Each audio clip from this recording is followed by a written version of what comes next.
जैसा कि आप सब लोग जानते हैं कि हम पिछले कई महीनों से संघर्ष कर रहे हैं रेसलिंग फेडरेशन ऑफ इंडिया के प्रेसिडेंट बृजभूषण सिंह के खिलाफ, क्योंकि उसने भारतीय महिला पहलवानों का यौन शोषण किया है और भी काफ़ी सारे जो हैं घोटाले फेडरेशन के माध्यम से उसने किए हैं। पिछले कई दिनों से हम देख रहे हैं कि समाज में हमारे खिलाफ एक अलग से नैरेटिव बनाया जा रहा है, कुछ अफवाहें फैलाई जा रही हैं और साथ में मीडिया भी कई तरह की खबरें जो है दिखा रहा है।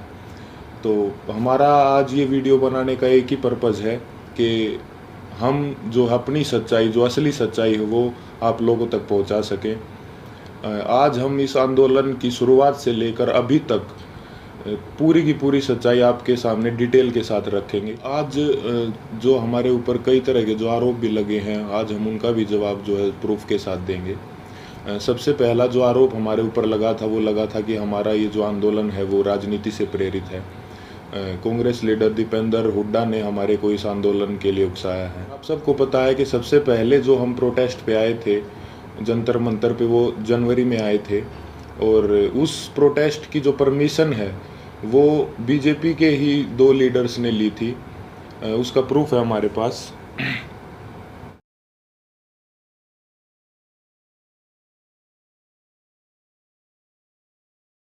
प्रोटेस्ट की जो परमिशन जो जंतर मंतर थाने से ली गई थी वो बीजेपी लीडर तीर्थ राणा और बीजेपी लीडर बबीता फोगाट ने जो वो परमिशन ली थी, जिसका प्रूफ भी अभी हमने आपको दिखाया। तो ये कैसे हो सकता है कि ये आंदोलन जो है वो कांग्रेस ने करवाया? गारंटी के साथ बोल सकते हैं कि 90% 90% जो कुश्ती से जुड़े लोग हैं, चाहे वो पहलवान हो या कुश्ती से जुड़े हमारे कोचेस हों, उन सबको जो है ये पता था कि 10-12 साल से जो है इस तरह की छेड़छाड़ जो है महिलाओं के साथ जो है हो रही है, या उन किसी और कुछ लोगों ने देखा भी था, जिसका प्रूफ मीडिया में कुछ कोचेज ने दिया है। कई लोग जो है इसके खिलाफ आवाज़ उठाना भी चाहते थे, लेकिन हमारी जो रेसलिंग कम्युनिटी है उसमें एकता की कमी थी। अगर किसी ने जो सिंगल अगर ये आवाज़ उठाने का फैसला भी किया तो वो बात जो है रेसलिंग जो है फेडरेशन के प्रेसिडेंट तक पहुंच जाती थी और उस आदमी के कैरियर में दिक्कत आना स्टार्ट हो जाती थी। लगातार और बार बार हमने सभी को बताया है कि जो हमारी लड़ाई वो सरकार के खिलाफ नहीं है, हमारी लड़ाई जो है रेसलिंग फेडरेशन के प्रेसिडेंट के खिलाफ है, क्योंकि जो भी शोषण उसने किया है, जो भी रेसलिंग के लिए गलत किया है, वो उसने फेडरेशन के पद पर बने रहते हुए किया है। और हमारी लड़ाई सरकार से वैसे भी नहीं हो सकती, क्योंकि जो मैंने अभी आपको पीछे बताया कि जो है बृजभूषण भी जो है वो रूलिंग पार्टी से ही सांसद है और जो जिन्होंने प्रोटेस्ट की परमिशन ली वो भी जो है बीजेपी के ही लीडर हैं।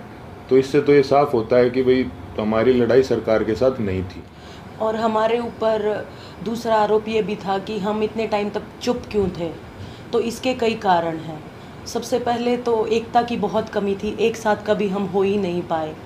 और इसका दूसरा कारण तो आप समझ ही सकते हैं कि माइनर जो लड़की जिसने 161 के बयान दिए, फिर 164 के, उसके कई दिन बाद जो है उसने अपने बयान बदले, क्योंकि उसके परिवार को डराया गया, धमकाया गया। तो सिंगल आवाज़ उठा भी कैसे सकते थे। कुश्ती में आने वाले सभी खिलाड़ी बहुत ही गरीब परिवार से होते हैं, उनमें हिम्मत नहीं होती वो इतनी बड़ी व्यवस्था और इतने पावरफुल आदमी के खिलाफ आवाज़ उठा सके। और वो सब आप लोगों ने महसूस भी कर लिया होगा कि इंडिया के टॉप रेसलर्स ने मिलकर आवाज़ उठाई और उसके बावजूद भी उन्हें किन किन हालातों से गुजरना पड़ा। 28 तारीख को महिला पहलवानों के साथ जो व्यवहार हुआ वो पूरे देश ने देखा है। कैसे उनको ज़बरदस्ती घसीटा गया और कैसे जो उनको ज़बरदस्ती अरेस्ट किया गया, जबकि हमने कोई भी जो है कानून नहीं तोड़ा था, ना ही किसी संविधान का उल्लंघन किया था।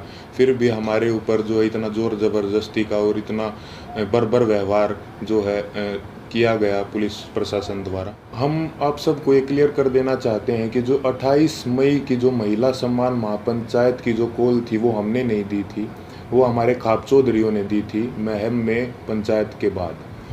हमारे को तो कुछ समय के बाद जो है इस फैसले के कुछ समय बाद हमारे को ये पता चला कि 28 तारीख को जो है नए संसद भवन का उद्घाटन भी है। फिर भी जो है हमने हमारे बड़े बुजुर्गों के आदेश का जो है पालन किया, जिसके परिणाम स्वरूप जो है हमारे को इस तरीके से बर्बरतापूर्वक घसीटा गया रोड पे, और जो है हमारे को प्रोटेस्ट साइट से भी जो है ज़बरदस्ती हटा दिया गया। 28 तारीख को जो घटना हमारे साथ हुई उसने हमें अंदर से तोड़ दिया था।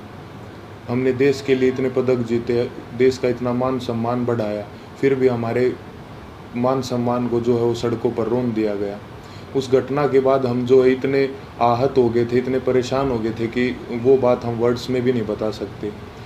हमें कुछ समझ नहीं आ रहा था कि हमारे साथ ये क्यों हुआ।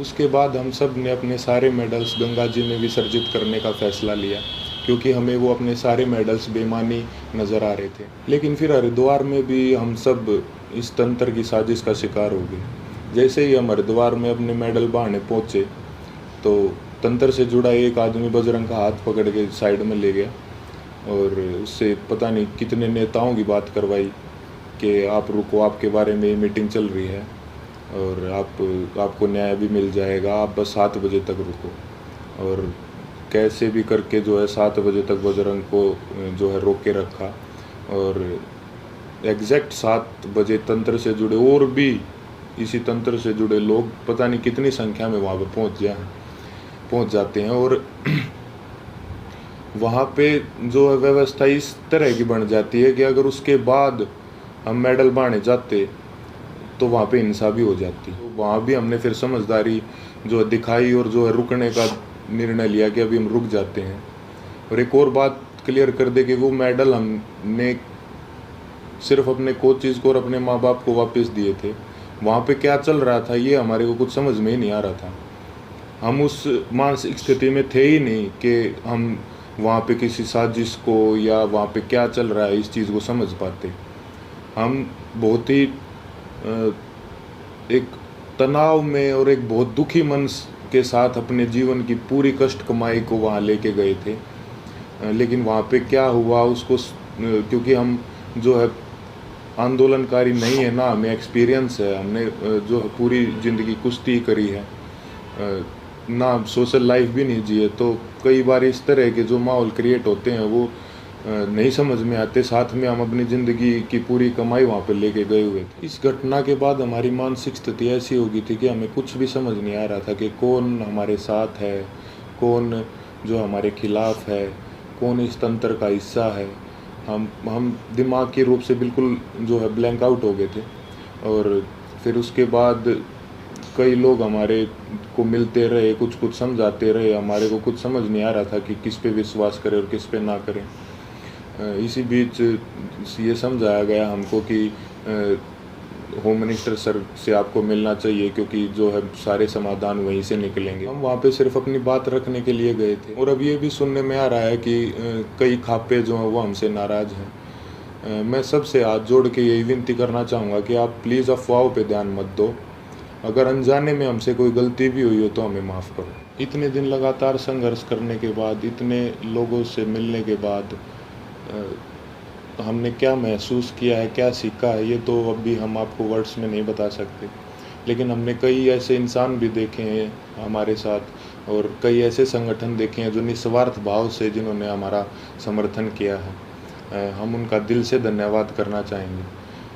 संयुक्त किसान मोर्चा ने जो है पूरे जी जान से धरातल पे भी जो है हमारा जो समर्थन किया है।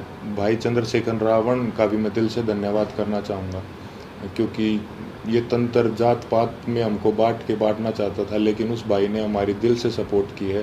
तो चंद्रशेखर भाई का भी दिल से धन्यवाद। सत्यपाल मलिक जी का भी मैं धन्यवाद करना चाहूँगा कि उन्होंने हमारे को प्रेरित किया कि कैसे बेबाकी से अपनी बात जो है रखी जाती है। साथ ही सभी महिला संगठनों का भी मैं जो है दिल से धन्यवाद करना चाहूँगा कि उन्होंने जितनी ताकत उनमें थी हमारा सपोर्ट किया है। साथ ही छात्रों का भी, हर एक उस इंसान का जो निस्वार्थ भाव से हमारे पास हमारे समर्थन के लिए आए हैं, उनका हम दिल से धन्यवाद करना चाहेंगे।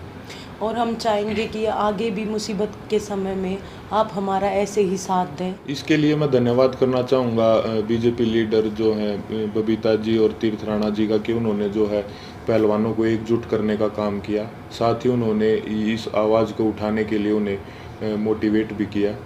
उसके बाद इन्होंने ही सरकार के साथ जो है मीडिएटर बन के जो पहलवानों को एक कमेटी का नाम दे के जो है आश्वासन दिलवाया सरकार से, यही उसके बीच में जो है मीडिएटर थे। हालांकि वो बस एक आश्वासन ही निकला, क्योंकि उसके बाद जो है उस कमेटी का कोई रिजल्ट नहीं निकला और रेसलिंग फेडरेशन ने अपना काम वापस से वैसे ही सुचारू रूप से जारी रखा, जिसकी वजह से फिर हमें 3 महीने के बाद वेट करके जब हमें न्याय नहीं मिला तो हमें दोबारा जो है वो जंतर मंतर पर आना पड़ा। हम अपने माध्यम से सभी देशवासियों को ये संदेश भी देना चाहते हैं कि कभी भी किसी के साथ भी अगर कोई अन्याय होता है तो हमें जो है हमेशा ही एकजुट होने की जो ज़रूरत रहती है और होना चाहिए हमें एकजुट, क्योंकि हमने इतने इस दौर में यही महसूस किया कि कहीं ना कहीं ये तंत्र हमारी एकता की कमी है, जो हम बटे हुए हैं उसका ही ये फ़ायदा उठाता है। किसी के साथ भी अन्याय हो तो आप प्लीज़ एक साथ आइए। अन्याय के खिलाफ निस्वार्थ और सच्चे मन से अगर हम कभी भी एकजुट होकर अन्याय के खिलाफ आवाज़ उठाते हैं तो आत्मा को बहुत संतुष्टि मिलती है। धन्यवाद।